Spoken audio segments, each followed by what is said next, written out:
નમસ્કાર વિદ્યાર્થી મિત્રો, ક્રેક કોમ્પિટિટિવ એક્ઝામના ડિજિટલ લર્નિંગ પ્લેટફોર્મ ઉપર હું પ્રફુલ ગોહિલ આપ સૌનું હાર્દિક સ્વાગત કરું છું.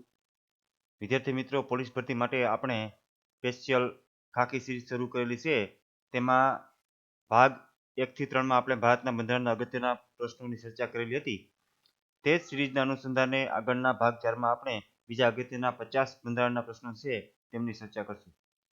વિદ્યાર્થી મિત્રો, આ વખતે પોલીસ કોન્સ્ટેબલ અને પીએસઆઈની ભરતી છે તે પરીક્ષા માટે બંધારણ ખૂબ જ અગત્યનો વિષય બની રહેવાનો છે, કારણ કે પોલીસ કોન્સ્ટેબલ માટે બંધારણને 30 માર્કનું વેટેજ આપવામાં આવેલું છે, જ્યારે પીએસઆઈની ભરતી માટે બંધારણ અને જાહેર વહીવટ છે તેમને 25 માર્કનું વેટેજ આપવામાં આવેલું છે. તો તેને અનુલક્ષીને આપણે બંધારણ માટેની સ્પેશિયલ સિરીઝ શરૂ કરેલી છે. તેમાં ભાગ 4 માં આપણે બીજા અગત્યના 50 પ્રશ્નો છે તેમની ચર્ચા કરશું. તો શરૂ કરીએ. આગળ વધતે પહેલા આપ મારી સાથે અલગ અલગ સોશિયલ મીડિયાના માધ્યમથી જોડાઈ શકો છો. ટેલિગ્રામ, વોટ્સઅપ, ઇન્સ્ટાગ્રામ, ટ્વિટર અને ફેસબુક પેજની લિંક આ વિડીયોના ડિસ્ક્રિપ્શનમાં આપવામાં આવેલ છે. તે લિંકની મદદથી આપ મારી સાથે અલગ અલગ સોશિયલ મીડિયાના માધ્યમથી જોડાઈ શકો છો. આ સિવાય જૂના વિડીયો લેક્ચરની લિંક પણ ડિસ્ક્રિપ્શનમાં આપવામાં આવેલ છે. તે લિંકની મદદથી જૂના વિડીયો લેક્ચર પણ જોઈ શકશો. તો શરૂ કરીએ. આપણે ભાગ 1 થી 3 માં 1 થી 150 સુધીના પ્રશ્નો છે તેમની ચર્ચા કરેલી હતી. તો ભાગ 4 માં આજે આપણે 151 થી શરૂ કરીએ. રાજ્યપાલને વટહુકમ બહાર પાડવાની સત્તા કયા અનુચ્છેદ હેઠળ મળેલી છે?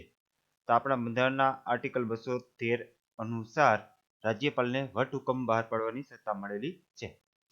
હવે વટહુકમ એટલે શું?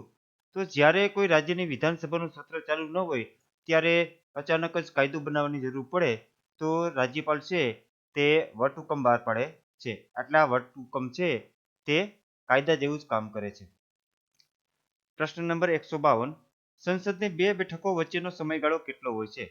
તો સંસદની 2 બેઠકો વચ્ચેનો સમયગાળો છે તે વધુમાં વધુ 6 મહિના હોય છે. 6 મહિનાથી વધવો ન જોઈએ. પ્રશ્ન નંબર 153. બંધારણના કયા અનુચ્છેદ અંતર્ગત જિલ્લા કલેક્ટરની ફરજ પાલન દરમિયાન નોકરીની સલામતી આપે છે? તો આપણા બંધારણમાં જે જિલ્લા કલેક્ટર છે એટલે કે જે ડિસ્ટ્રિક્ટ કલેક્ટર, ડિસ્ટ્રિક્ટ મેજિસ્ટ્રેટ, તેમને પોતાની ફરજ છે તે ચિંતા મુક્ત રીતે ભજવી શકે અને ફરજ સારી રીતે બજાવી શકે, કોઈના દબાવમાં આવ્યા વગર. એટલા માટે કલેક્ટરનું પદ છે તે ખૂબ જ અગત્યનું છે અને તેમને બંધારણમાં કેટલીક સલામતી આપવામાં આવેલી છે. તો આ સલામતી બંધારણના આર્ટિકલ 311 માં આપવામાં આવેલી છે. પ્રશ્ન નંબર 154. ભારત સરકારે બળવંતરાય મહેતાની અધ્યક્ષતામાં કઈ સમિતિનું ગઠન કર્યું હતું? તો ભારત સરકારે બળવંતરાય મહેતાની અધ્યક્ષતામાં ગ્રામોદ્ધાર સમિતિનું ગઠન કરેલું હતું. પ્રશ્ન નંબર 155. રાજીવ ગાંધી સરકારે પંચાયતી રાજ સંસ્થાઓને બંધારણીય દરજ્જો આપવા માટે કયો બંધારણીય સુધારો રજૂ કર્યો હતો? તો રાજીવ ગાંધી સરકાર છે તેમણે પંચાયતી રાજ સંસ્થાઓને બંધારણીય દરજ્જો આપવા માટે 64મો બંધારણીય સુધારો રજૂ કર્યો હતો, પરંતુ સદનસીબે આ બંધારણીય સુધારો છે તે સંસદમાં પસાર થઈ શકેલો ન હતો. ત્યારબાદ 92 અને 93માં બંધારણીય સુધારા દ્વારા પંચાયતી રાજ સંસ્થાઓને બંધારણીય દરજ્જો આપવામાં આવેલો હતો. રાજીવ ગાંધીની સરકાર છે તેમણે પંચાયતી રાજ લાગુ કરવા માટે ઘણા બધા પ્રયત્નો કરેલા હતા. પ્રશ્ન નંબર 156. ભારતની સૌપ્રથમ નેત્રહીન અંધ મહિલા સરપંચ કોણ હતી? વિદ્યાર્થી મિત્રો, ખૂબ જ અગત્યનો પ્રશ્ન છે. જીપીએસસીની જે સોશિયલ વેલફેર ઓફિસરની પરીક્ષા હતી તેમાં 2017માં આ પ્રશ્ન પૂછાયેલો હતો. તો ભારતની સૌપ્રથમ નેત્રહીન એટલે કે અંધ મહિલા સરપંચ છે તે સુધાબેન કાશીભાઈ પટેલ હતા. પ્રશ્ન નંબર 157. જાહેર રોજગારીની બાબતમાં તકની સમાનતા ભારતના બંધારણના કયા અનુચ્છેદમાં છે? તો જાહેર નોકરી એટલે કે જે સરકારી નોકરી છે તેમાં બધા જ લોકો છે તેમને સમાન તક મળે એટલા માટે બંધારણમાં જોગવાઈ કરવામાં આવેલી છે અને આ જોગવાઈ આર્ટિકલ 16માં કરવામાં આવેલી છે. પ્રશ્ન નંબર 158. મિલકત અંગેનો મૂળભૂત અધિકાર કયા બંધારણીય સુધારાથી રદ કરવામાં આવ્યો છે? તો મિલકત અંગેનો મૂળભૂત અધિકાર છે તે 44માં બંધારણીય સુધારા દ્વારા રદ કરવામાં આવેલો છે. પ્રશ્ન નંબર 159. રાજ્ય સરકારે રાજ્યના જિલ્લાઓ વચ્ચે સામાજિક અને આર્થિક અસમાનતા ઘટાડવા માટે પછાત જિલ્લાઓને ખાસ ગ્રાન્ટ આપવા માટે કયું ફંડ સ્થાપવાનું હોય છે? તો આ માટે રાજ્ય સરકારે રાજ્ય સમકારી ફંડની સ્થાપના કરવાની હોય છે. કારણ કે રાજ્ય સરકારે જે પછાત જિલ્લાઓ છે તેમને ખાસ ગ્રાન્ટ આપવા માટે આ ફંડની સ્થાપના કરવાની હોય છે. પ્રશ્ન નંબર 160 ખૂબ જ અગત્યનો પ્રશ્ન છે. ગ્રામ સભાને મજબૂત બનાવવા માટે સરકારશ્રીના ઠરાવ મુજબ કઈ કઈ તારીખોએ ગ્રામ સભાનું આયોજન કરવું ફરજિયાત છે? ગ્રામ સભા છે ને એટલે ગામના જેટલા મતદારો હોય તે તમામ મતદાર છે તેમની આખી જે સભા છે તેમને ગ્રામ સભા કહેવામાં આવે છે. હવે ગ્રામ સભા મજબૂત બને એટલા માટે ગુજરાત સરકારે 4 તારીખોએ ગ્રામ સભા ફરજિયાત આયોજન કરવાનું નક્કી કરેલું છે. તો આ કઈ તારીખ છે? તો 1 મે એટલે ગુજરાતનો સ્થાપના દિવસ, 26મી જાન્યુઆરી એટલે કે ગણતંત્ર દિવસ, 15મી ઓગસ્ટ એટલે સ્વતંત્રતા દિવસ અને 2 ઓક્ટોબર એટલે ગાંધી જયંતિ. તો આ 4 તારીખોએ ગ્રામ સભા બોલાવવી ફરજિયાત છે. પ્રશ્ન નંબર 161 પ્રાચીન ભારતની પંચાયત વ્યવસ્થાના અનુસંધાનમાં ગુજરાતમાં કઈ કહેવત પ્રચલિત છે? ખૂબ જ અગત્યનો પ્રશ્ન. જીપીએસસી ક્લાસ 1 ની જે પરીક્ષા છે તેમાં પણ આ 2017માં પ્રશ્ન પૂછાયેલો હતો. તો પંચ ત્યાં પરમેશ્વર એવી કહેવત છે તે આપણે પંચાયત માટે ગુજરાતમાં પ્રચલિત છે અને ગુજરાતમાં જ નહીં સમગ્ર ભારતમાં આ જે કહેવત છે તે પ્રચલિત હતી. પ્રશ્ન નંબર 162 શેષ સત્તાઓમાં કાયદો ઘડવાની કે તેમાં ફેરફાર કરવાની સત્તા કોની પાસે હોય છે? તો શેષ સત્તાઓમાં કાયદો ઘડવાની સત્તા કેન્દ્ર સરકારની હોય છે. હવે અહીંયા શેષ સત્તાઓ એટલે તેનો મિનિંગ શું થાય? તો કે આપણે ત્યાં બંધારણમાં જે ફેડરલ શાસન વ્યવસ્થા સ્વીકારવામાં આવેલી છે તેમાં રાજ્ય સરકાર અને કેન્દ્ર સરકાર વચ્ચે સત્તાનું સ્પષ્ટ વિભાજન કરવામાં આવેલું છે. આ માટે 3 યાદીઓ બનાવવામાં આવેલી છે. કેન્દ્ર યાદી, રાજ્ય યાદી અને સંયુક્ત યાદી. એટલે કેન્દ્ર યાદીમાં જે વિષયો હોય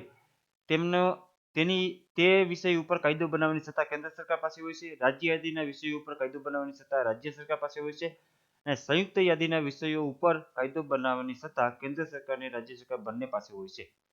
પરંતુ આ યાદીઓમાં ઉલ્લેખ ન હોય તેવી કોઈ પણ શેષ સત્તાઓ હોય તો તેમાં ફેરફાર કરવાની અથવા તો કાયદો ઘડવાની સત્તા કોની પાસે હોય છે?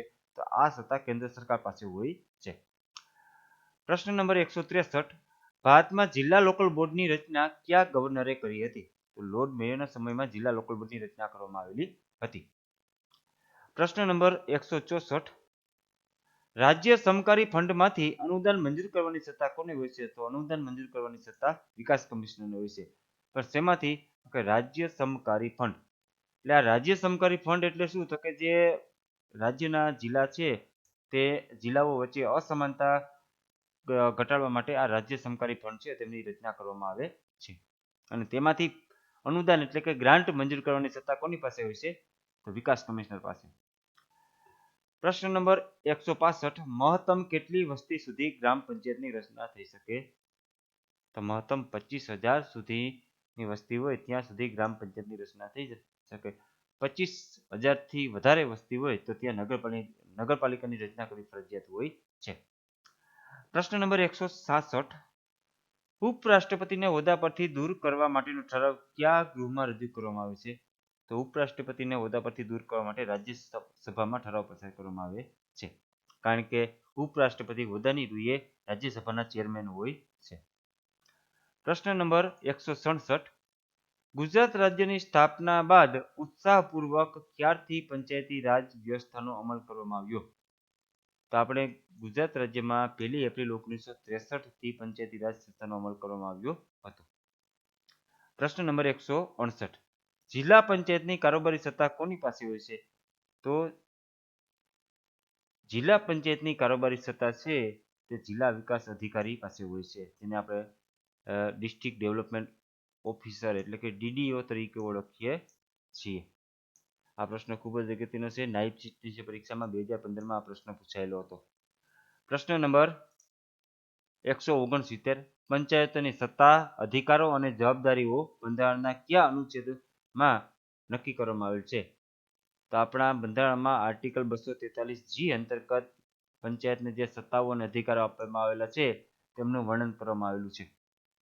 પ્રશ્ન નંબર 170 ગ્રામ પંચાયત વિસ્તારમાં થતા જન્મ, મરણ અને લગ્નની નોંધણીનો અધિકાર કોને હોય છે?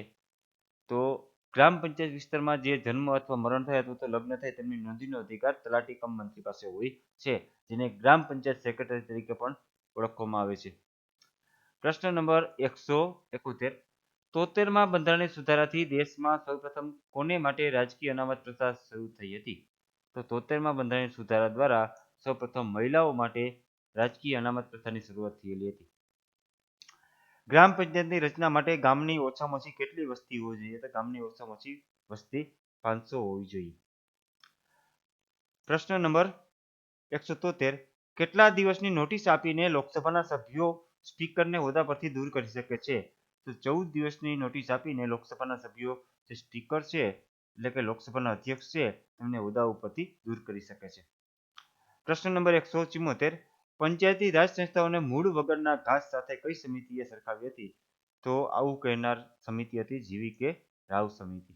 તેણે એવું કીધું હતું કે પંચાયતી રાજ સંસ્થાઓ છે તે મૂળ વગરના ઘાસ છે એટલે એનું કંઈ ઉપજતું નથી, એટલે પંચાયતી રાજ સંસ્થા પાસે કોઈ સત્તાઓ નથી એટલે તે પોતાની રીતે કામ કરી શકતી નથી.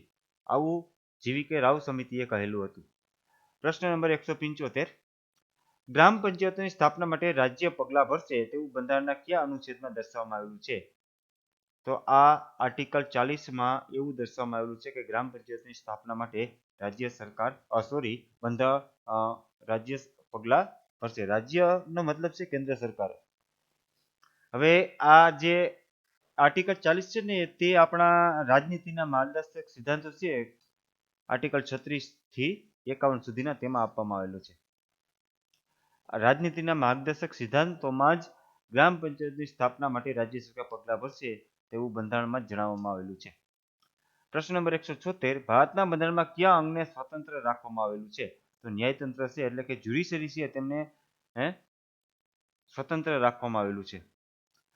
પ્રશ્ન નંબર 177. અનુચ્છેદ 243 મુજબ ગ્રામ સભા એટલે ગ્રામ સભા એટલે શું? અહીંયા ગ્રામ સભાની વ્યાખ્યા પૂછેલી છે. તો આ ગ્રામ સભાની વ્યાખ્યા છે ને આર્ટિકલ 243માં આપવામાં આવેલી છે. બંધારણના આર્ટિકલ 243માં ગ્રામ સભાની વ્યાખ્યા આપવામાં આવેલી છે. ગ્રામ સભા એટલે પંચાયત ક્ષેત્રમાં મતદાર યાદીમાં નોંધાયેલા વ્યક્તિઓથી બનતી સભા.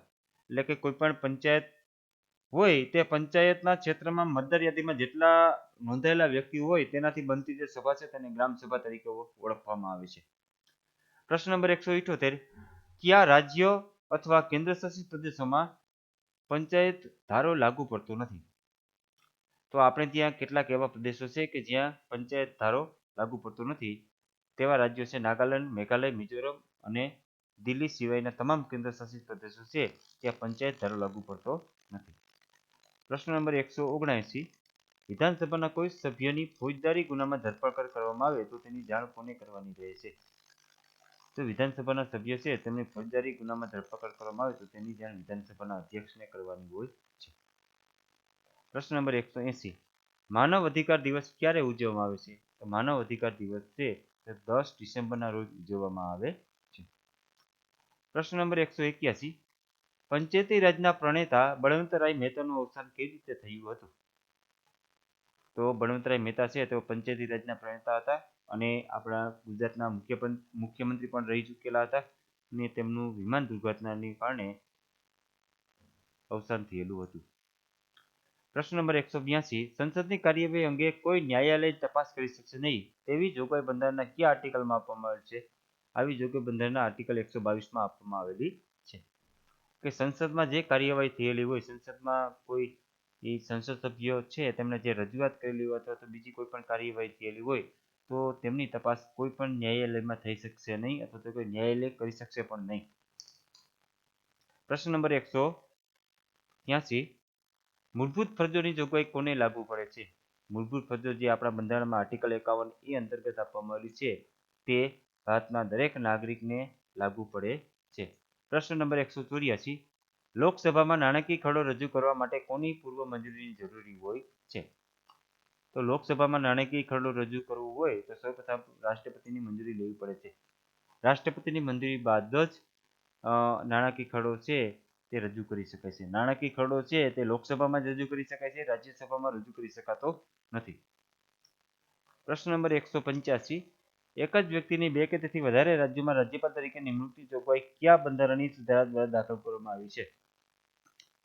તો પહેલા એવું હતું કે એક જ રાજ્ય માટે એક જ વ્યક્તિ છે તે રાજ્યપાલ તરીકે રહી શકતી હતી, પરંતુ 7મા બંધારણીય સુધારા દ્વારા એવી જોગવાઈ કરવામાં આવેલી છે કે એક જ વ્યક્તિ 2 કે તેથી વધારે રાજ્યો અથવા તો કેન્દ્રશાસિત પ્રદેશમાં રાજ્યપાલ તરીકે નિમણૂક પામી શકશે. પ્રશ્ન નંબર 186, રાષ્ટ્રપતિ શાસન દરમિયાન રાજ્યનું સંચાલન કોણ કરે છે? તો રાષ્ટ્રપતિ શાસન દરમિયાન રાજ્યનું સંચાલન છે તે રાજ્યપાલના હસ્તક હોય છે. રાષ્ટ્રપતિ શાસન એટલે કોઈ પણ રાજ્યમાં બંધારણ પ્રમાણે સરકાર ચાલતી ન હોય તો રાષ્ટ્રપતિ શાસન લાગુ કરવામાં આવે છે, અને તે વખતે રાજ્યપાલ છે તે રાજ્યનું સંચાલન કરતા હોય છે. પ્રશ્ન નંબર 187, ભારત એ રાજ્યોનો સંઘ છે તેવું બંધારણના કયા આર્ટિકલમાં દર્શાવવામાં આવેલું છે?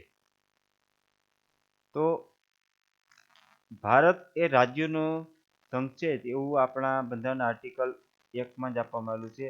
આપણું બંધારણની શરૂઆત આર્ટિકલ 1 થી શરૂ થાય છે. ત્યાં જ ભારત એટલે શું તે વ્યાખ્યા આપવામાં આવેલી છે, અને તે આર્ટિકલ 1માં આપવામાં આવી છે. ઇન્ડિયા ધેટ ઇઝ ભારત એવું એનું ત્યાંથી શરૂઆત થાય છે.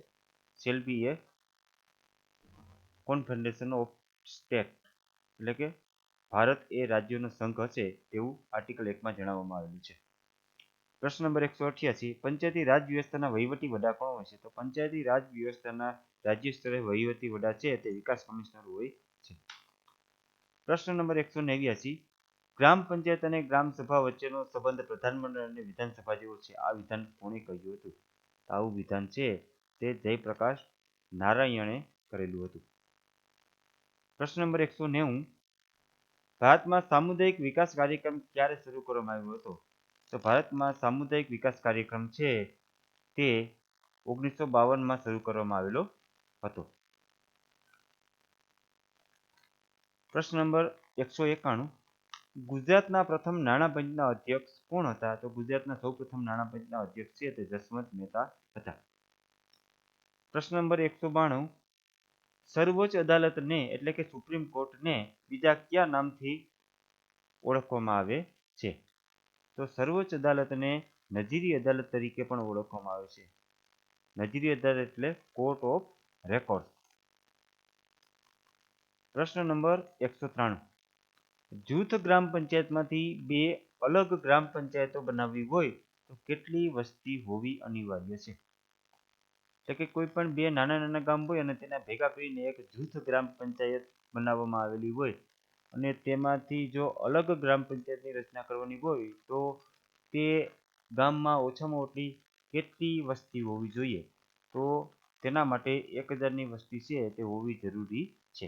પ્રશ્ન નંબર 194, ગુજરાતમાં પંચાયત ધારો 1993 અમલમાં આવ્યો ત્યારે મુખ્યમંત્રી કોણ હતા? તો ગુજરાતમાં 1993નો જે પંચાયતી ધારો અમલમાં આવ્યો ત્યારે આપણા મુખ્યમંત્રી હતા છબીલદાસ મહેતા. પ્રશ્ન નંબર 195, કેટલા લાખથી ઓછી જનસંખ્યા હોય તેવા રાજ્યમાં દ્વિસ્તરીય પંચાયતી રાજની જોગવાઈ કરવામાં આવી છે? તો 20 લાખથી ઓછી વસ્તી હોય તેવા રાજ્યમાં દ્વિસ્તરીય પંચાયતી રાજ વ્યવસ્થાની જોગવાઈ કરવામાં આવી છે, પણ 20 લાખથી વધારે વસ્તી હોય તો ત્યાં ત્રિસ્તરીય પંચાયતી રાજ વ્યવસ્થા છે તે લાગુ કરવામાં આવેલી છે. પ્રશ્ન નંબર 196, દ્વિસ્તરીય પંચાયતી વ્યવસ્થામાં કયા સ્તરની રચના કરવામાં આવતી નથી? જ્યાં દ્વિસ્તરીય પંચાયતી રાજ વ્યવસ્થા હોય તે તાલુકા પંચાયતની રચના કરવામાં આવતી નથી. એટલે આપણે ત્યાં છે ને પંચાયતમાં ગ્રામ પંચાયત, તાલુકા પંચાયત અને જિલ્લા પંચાયત એવી રીતના ત્રિસ્તરીય પંચાયતી રાજ વ્યવસ્થા છે. પણ હવે જો કોઈ રાજ્ય છે તેમની વસ્તી 20 લાખથી ઓછી હોય તો ત્યાં ત્રિસ્તરીય નહીં પરંતુ દ્વિસ્તરીય પંચાયતી રાજ વ્યવસ્થા છે તેની જોગવાઈ કરવામાં આવેલી છે. એટલે આવા દ્વિસ્તરીય પંચાયતી રાજ વ્યવસ્થા હોય તો ત્યાં વચ્ચેનું એકમ છે જે તાલુકા પંચાયતનું તે અસ્તિત્વ ધરાવતું નથી, એટલે કે ગ્રામ પંચાયત અને સીધી જિલ્લા પંચાયત હોય છે. પ્રશ્ન નંબર 197, સમગ્ર રાજ્યમાં પંચાયતી રાજ વ્યવસ્થાની શરૂઆત કયા રાજ્યથી થઈ હતી? તો સમગ્ર રાજ્યમાં પંચાયતી રાજ વ્યવસ્થા અમલમાં આવેલી હોય તેવું પહેલું રાજ્ય હતું આંધ્રપ્રદેશ. પ્રશ્ન નંબર 198, ભારતના કેટલા રાજ્યો અને કેન્દ્રશાસિત પ્રદેશમાં દ્વિસ્તરીય પંચાયતી રાજ વ્યવસ્થા અમલમાં છે? તો ભારતના 9 રાજ્યો અને કેન્દ્રશાસિત પ્રદેશો છે કે જ્યાં દ્વિસ્તરીય પંચાયતી રાજ વ્યવસ્થા અમલમાં છે. બાકીના બધા રાજ્યો અને કેન્દ્રશાસિત પ્રદેશો છે ત્યાં ત્રિસ્તરીય પંચાયતી રાજ વ્યવસ્થા અમલમાં છે. પ્રશ્ન નંબર 199. ગ્રામ સભા અને ગ્રામ સંસદ આવી બે પ્રકારની જોગવાઈ કયા રાજ્યમાં છે? તો પશ્ચિમ બંગાળ છે તેમાં 4 સ્તરીય પંચાયતી રાજ વ્યવસ્થા છે અને ત્યાં ગ્રામ સભા અને ગ્રામ સંસદ એ બે પ્રકારની જોગવાઈ કરવામાં આવેલી છે. આવું રાજ્ય છે પશ્ચિમ બંગાળ. છેલ્લો આખરી પ્રશ્ન 200. ભારતમાં પ્રાચીન કાળમાં ગ્રામ પંચાયતનું અસ્તિત્વ હતું તેવો ઉલ્લેખ કયા ગ્રંથોમાં જોવા મળે છે? તો આપણે ત્યાં ઋગ્વેદ અને અથર્વવેદ છે તેમાં એવો ઉલ્લેખ જોવા મળે છે કે ભારતમાં પ્રાચીન કાળમાં પંચાયતી રાજ વ્યવસ્થા છે તેમનું અસ્તિત્વ હતું. તો વિદ્યાર્થી મિત્રો, આ ભાગ 4માં આપણે બીજા અગત્યના બંધારણના 50 પ્રશ્નો છે તેમની ચર્ચા કરી છે. વિદ્યાર્થી મિત્રો, આ ચોથા ભાગમાં આપણે પંચાયતી રાજ વ્યવસ્થા છે તેના પ્રશ્નો થોડાક વધારે લીધેલ હશે કારણ કે પીએસઆઈની જે પેપર સ્ટાઇલ છે તેમાં પંચાયતી રાજ વ્યવસ્થા છે તે સિલેબસમાં આપવામાં આવેલો છે અને લોકરક્ષકનો જે ડિટેલ સિલેબસ છે તેમાં પણ પંચાયતી રાજ વ્યવસ્થાને સ્થાન આપવામાં આવેલું છે. તો આપણે બંધારણ અને પંચાયતી રાજ વ્યવસ્થાના મિક્સ પ્રશ્નો છે તેમની ચર્ચા આ ભાગ 4માં કરેલી છે. આશા રાખું છું આપ સૌને આ વિડીયો પસંદ આવેલો છે. વિડીયો પસંદ આવે તો વિડીયોને લાઈક કરો, ક્રેક કોમ્પિટિટિવ એક્ઝામની યુટ્યુબ ચેનલને સબસ્ક્રાઇબ કરો અને આપના મિત્રો સાથે આ વિડીયોની લિંક શેર કરો. Thank you for watching. Have a nice day.